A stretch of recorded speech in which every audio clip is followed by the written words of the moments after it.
ಎಲ್ಲರಿಗೂ नमस्कार। आप सभी का इस विशेष अवसर पर हार्दिक स्वागत और अभिनंदन है। As the hush descends and the spotlight narrows, it amplifies the magnitude of the occasion we're here to witness. I'm Sanya, your host for today, and I extend a heartwarming welcome to each and every one of you. I take immense pride and honor in welcoming our Honorable Minister, Shri Suresh Kumar Khanna, Cabinet Minister, Uttar Pradesh. Sir is currently serving as Cabinet Minister for Finance and Parliamentary Affairs, Uttar Pradesh. He represents the Shahjahanpur constituency of Uttar Pradesh. He has won 9 times MLA elections consecutively in his constituency. I would also like to welcome Honorable Minister Narendra Kumar Kashyap, Minister of State, Independent Charge, Uttar Pradesh.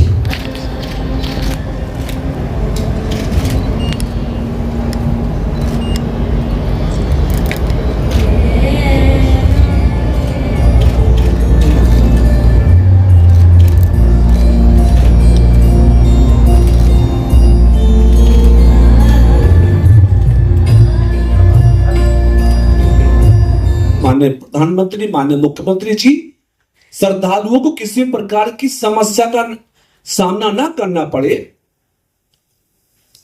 1.5 lakh शौचालय, 10,000 सफाई कर्मी, 12 kilometre में फैला हुआ मेला विश्व स्तर पर, विश्व पटल पर एक बहुत बड़ी छाप छोड़ने वाला है। आप लोगों ने कल मीडिया के माध्यम से आपको जरूर सूचना मिली होगी कि कल के दिन हमारे देश के प्रधानमंत्री नरेंद्र मोदी जी प्रयागराज कल इस मेले के संदर्भ में कुछ विकास की योजनाओं को लोकार्पित करने के लिए गए थे। मेले के स्वरूप का, मेले के आकार का, मेले की सक्सेस का आपको आइडिया इस बात से हो जाएगा कि कल ही हमारे प्रधानमंत्री जी ने लगभग 6,000 करोड़ रुपए की धनराशि से बहुत सारे विकास कार्यों को कल लोकार्पित किया है, कल जनता को समर्पित किया है। 7,000 बसेस, 13,000 ट्रेन, यानी कनेक्टिविटी की दृष्टि से, road connectivity, air connectivity, train connectivity, Mahakumbh में आने वालों को कोई कठिनाई ना हो, कोई प्रॉब्लम ना हो। हमारी डबल इंजन की सरकार ने हर प्रकार की कनेक्टिविटी को सुगम बनाने की कोशिश की है। आने वाले श्रद्धालुओं को रहने के लिए टेंट गांव, टेंट हाउस बना के उनके रहने की व्यवस्था पर बहुत ध्यान दिया है। सफाई की व्यवस्था हो, रोड शो, रहने का प्रबंध हो, यानी महाकुंभ को एक धार्मिक दृष्टि से, आध्यात्मिक दृष्टि से, सांस्कृतिक दृष्टि से भारत की एकता और भारत की संस्कृति के विकास में एक बहुत बड़े कदम के रूप में देखा जा रहा है। माननीय मुख्यमंत्री जी का प्रयास है कि इस महाकुंभ से देश के सभी प्रदेश जुड़े, सभी केंद्र शासित प्रदेश जुड़े, विश्व के लोग जुड़े। इसलिए हम कल से कर्नाटक में अपने सीनियर मिनिस्टर आदरणीय सुरेश खन्ना जी की लीडरशिप में कल हम लोगों ने गवर्नर हाउस जाकर गवर्नर साहब को भी प्रयागराज में आने के लिए आमंत्रण दिया और आज कर्नाटक के मुख्यमंत्री से भेंट करके उनको भी हम प्रयागराज आने के लिए निमंत्रण देने वाले हैं। आपको भी हम आप सभी को आमंत्रण देने आए हैं। महामहिम राज्यपाल जी, माननीय मुख्यमंत्री जी, उनकी पूरी कैबिनेट तथा कर्नाटक के हर खास और आम को हम उत्तर प्रदेश सरकार की ओर से, माननीय मुख्यमंत्री जी की ओर से आपको आज आमंत्रण देने आए हैं और विशेष रूप से आपका स्वागत और अभिनंदन करते हैं आज के इस सभागार में। बहनों और भाइयों, आप सब जानते हैं कि 12 वर्ष के बाद ये महाकुंभ प्रयागराज में आयोजित होता है। 2019 में हमने कुंभ का आयोजन किया था, बहुत सफलतापूर्वक।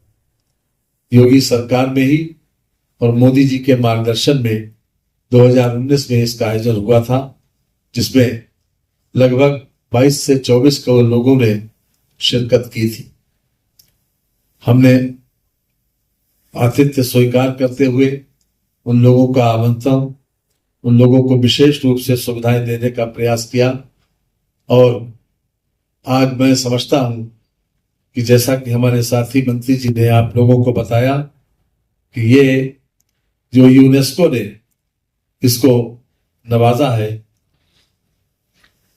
Intangible cultural heritage of humanity,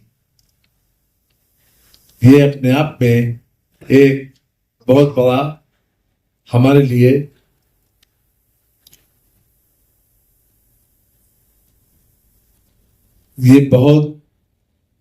एक पुरस्कार है, जिस प्रकार से यूनेस्को ने हमको दिया है, मानवता की अमूर्त धरोहर।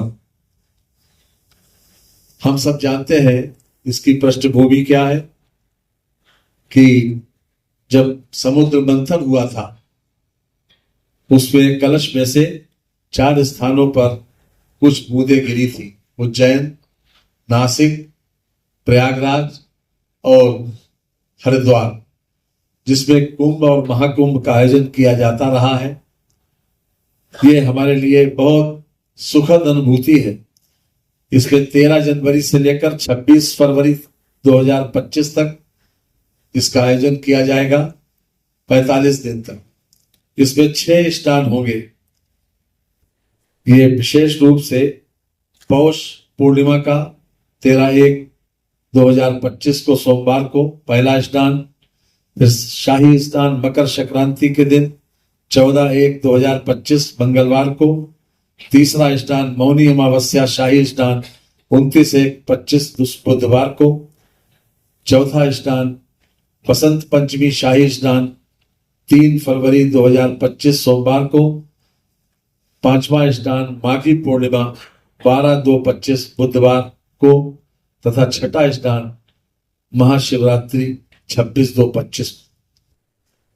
ये एक बहुत बड़ा आयोजन है, जिसके माध्यम से हम अपनी सांस्कृतिक और धार्मिक परंपराओं को सजोए हुए उसको लगातार आगे बढ़ा रहे हैं।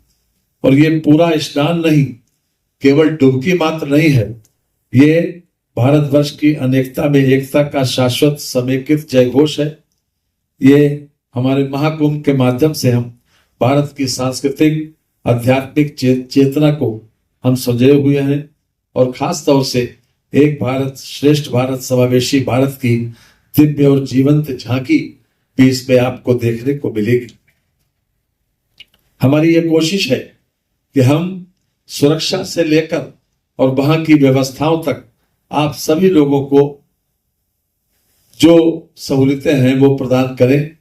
और इसके लिए उत्तर प्रदेश की सरकार ने हमारे माननीय प्रधानमंत्री मोदी जी के मार्गदर्शन में और उत्तर प्रदेश के मुख्यमंत्री योगी जी के नेतृत्व में हमने सभी प्रकार की व्यवस्थाओं को समुचित प्रयास किया है कि किसी प्रकार की कोई असुविधा हमारे आगंतुकों को न हो, उनका सम्मान पूरी तरीके से हो।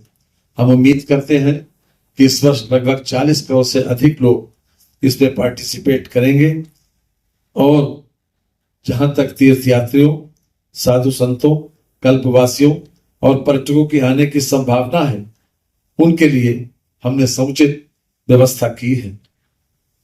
वहां पर पर्याप्त सुरक्षा के इंतजाम हैं। हमने कोशिश की है कि कैमरों के माध्यम से हर स्तर पर नजर रखी जाए, आसपास के शहरों में सुरक्षा का पर्याप्त इंतजाम किया जाए। प्रयागराज में स्वयं 7 स्तरीय सुरक्षा के घेरे में व्यवस्था की गई है। जनपद के सीमावर्ती जनपदों में जैसे प्रतापगढ़, संत रविदास नगर, कौशाम्बी, फतेहपुर, चित्रकूट, मिर्जापुर और मध्य प्रदेश राज्य के बॉर्डर पर चेकिंग की व्यवस्था है। सुरक्षा चक्र द्वितीय जनपद के सीमा पर चेकिंग होगी। सुरक्षा चक्र तृतीय शहर के संवेदनशील स्थानों पर चेकिंग होगी। सुरक्षा चक्र चतुर्थ कुंभ क्षेत्र के निकटवर्ती शहरी क्षेत्रों में चेकिंग। सुरक्षा चक्र पंचम मेरा क्षेत्र आउटर कार्डन। सुरक्षा चक्र षष्ठम मेरा क्षेत्र इनर कार्डन पर चेकिंग। सुरक्षा चक्र सप्तम मेरा क्षेत्र के आइसोलेशन कार्डन। ये सभी प्रकार की सुरक्षा हमारे कैमरे में भी कैद रहेगी। मैं समझता हूं कि जो कुछ भी इंतजाम सुरक्षा के लिए हो सकते हैं उसको पूरी तरीके से कोशिश की जा रही है कि किसी प्रकार से सुरक्षा में कोई चूक न हो। साथ ही साथ वहां पर पार्किंग की भी बहुत बड़ी पर्याप्त व्यवस्था है। इसमें जो मैं सुरक्षा की बात कर रहा था, इसमें 2750 सीसीटीवी कैमरे, नंबर प्लेट की पहचान के लिए 108 कैमरे, भीड़ प्रबंधन के लिए एआई आधारित 268 वीडियो एनालिटिक्स और वाहनों की गिनती के लिए एआई आधारित 240 वीडियो एनालिटिक्स की व्यवस्था है। ये अपने आप में इसके इस अतिरिक्त भी कुछ रिजर्व में भी है ताकि आवश्यकता पड़ने पर हम उसको तुरंत ही डिप्लॉय कर सकते हैं। इसके अतिरिक्त हमारे पास पार्किंग की भी पर्याप्त व्यवस्था है। पिछले वर्ष से हमने कोशिश की है कि हम 1.5 गुनी पार्किंग की व्यवस्था वहां पर करें ताकि हमारे आने वाले लोगों को किसी प्रकार की वाहन खड़ा करने में, निकालने में किसी प्रकार की असुविधा न हो। साथ ही साथ प्रयागराज को पूरी तरीके से ग्रीन करने की भी कोशिश की। स्वच्छता और सफाई का पर्याप्त इंतजाम वहां पर किया गया है और 3 लाख पौधों का रोपण भी वहां पर किया गया है, जिसका संरक्षण हमारे लोग करेंगे, उत्तर प्रदेश की सरकार के माध्यम से होगा। साथ ही साथ जहां तक आने वालों के लिए तीर्थयात्रियों, साधु संतों, कल्पवासियों और पर्यटकों के स्वास्थ्य की देखभाल के लिए भी विशेषज्ञ चिकित्सकों की बड़े पैमाने पर तैनात किया गया है। परेड ग्राउंड में 100 बेड का अस्पताल बनाया गया है। 20 बेड के 2 और 8 बेड के छोटे अस्पताल भी तैयार किए गए हैं। साथ ही साथ 10-10 बेड के 2 आईसीयू की व्यवस्था भी की गई है। आर्मी हॉस्पिटल की ओर से भी बनाए गए हैं। अस्पताल में 24 घंटे डॉक्टरों की तैनाती रहेगी। इसके दृष्टिगत 291 एमबीबीएस व स्पेशलिस्ट, 90 आयुर्वेदिक और यूनानी विशेषज्ञ और 182 स्टाफ नर्स की व्यवस्था है। अस्पतालों में पुरुष, महिला और बच्चा वार्ड अलग अलग तैयार किए गए हैं। डिलीवरी रूम, इमरजेंसी वार्ड और डॉक्टर्स रूम भी अलग से रहेंगे। इसके साथ ही हमने कोशिश की है कि नेत्र कुंभ अर्थात वहाँ पर जो मोतियाबिंद के ऑपरेशंस की व्यवस्था है उसके लिए भी व्यवस्था की गई है। नेत्र कुंभ आयोजन का भी आयोजन किया गया है, जिसमें 3 लाख से ज़्यादा ज़रूरतमंदों को निःशुल्क चश्मा व दवा उपलब्ध कराई जाएगी। ये हमारी कोशिश ये है कि लगभग 50,000 से अधिक लोगों के लिए संबंधित विभिन्न प्रकार के निःशुल्क ऑपरेशन की सुविधा भी उनके स्थायी निवास के निकटतम नेत्र चिकित्सालय में करवाने की व्यवस्था भी की गई है। ये अपने आप में मैं समझता हूँ कि सबसे ज़्यादा लोग इस बात के लिए आशान्वित रहते हैं कि अगर कोई परिस्थिति में अस्वस्थ हो जाए तब क्या होगा। मैंने इस बात की जानकारी इसलिए आपको विशेष रूप से दी। साथ ही साथ इसके अतिरिक्त महाकुंभ 2025 में आने वाले श्रद्धालु सनातन धर्म के आध्यात्मिक गौरव एवं वैभव का दर्शन करने के साथ ही डिजिटल महाकुंभ का भी अनुभव करेंगे। महाकुंभ की वेबसाइट ऐप 11 भाषाओं में, एआई चैटबॉट, लोगों एवं वाहनों के लिए क्यूआर आधारित पास, बहुभाषीय डिजिटल खोया पाया केंद्र, स्वच्छता एवं टेंटों की आईसीटी निगरानी, भूमि और सुविधा आवंटन के लिए सॉफ्टवेयर, बहुभाषीय डिजिटल साइनेज, बीएमडी स्वचालित राशन आपूर्ति प्रणाली, ड्रोन आधारित निगरानी एवं आपदा प्रबंधन, 530 परियोजनाओं की निगरानी का live software, inventory tracking system और सभी स्थलों का गूगल मैप का एकीकरण किया गया है। 44 घाटों पर पुष्प वर्षा का भी आयोजन किया गया है। महाकुंभ नगरी में 35 पुराने और 9 नए पक्के घाट पर आए गए हैं, श्रद्धालुओं के स्नान में काफी सहायक साबित होंगे। ये इसके अतिरिक्त महाकुंभ में 10,000 से अधिक संस्थाएं भागीदारी कर रही हैं, यानी प्रत्येक सेक्टर में 400 से अधिक संस्थाओं की सहभागिता भी रहेगी। सांस्कृतिक पुनरुत्थान विशेष रूप से इसका ध्यान रखा गया है। जीर्णोद्धार होने वाले मंदिरों में नाग वासुकी मंदिर, द्वादश माधव मंदिर, सांस्कृतिक विरासत से भी। How many trains? Special trains. Exact इस समय नंबर तो नहीं बता पाएंगे, लेकिन 13,000 ट्रेन हैं, 3,000 ट्रेन स्पेशल ट्रेन हैं इसके लिए। और वहाँ पर जो एयरपोर्ट है वो भी उसको स्ट्रेंथन किया गया है। ये एकदम से कि कितनी ट्रेन यहाँ पर आइडेंटिफाई की गई, जो तो आवश्यकता अनुसार ही होगी कि जैसे जो लोग इच्छुक होंगे, जो श्रद्धालु इच्छा व्यक्त करेंगे, उनके अनुसार ही हो जाएगा। लेकिन किसी प्रकार की असुविधा नहीं होगी ट्रांसपोर्टेशन में, किसी प्रकार की।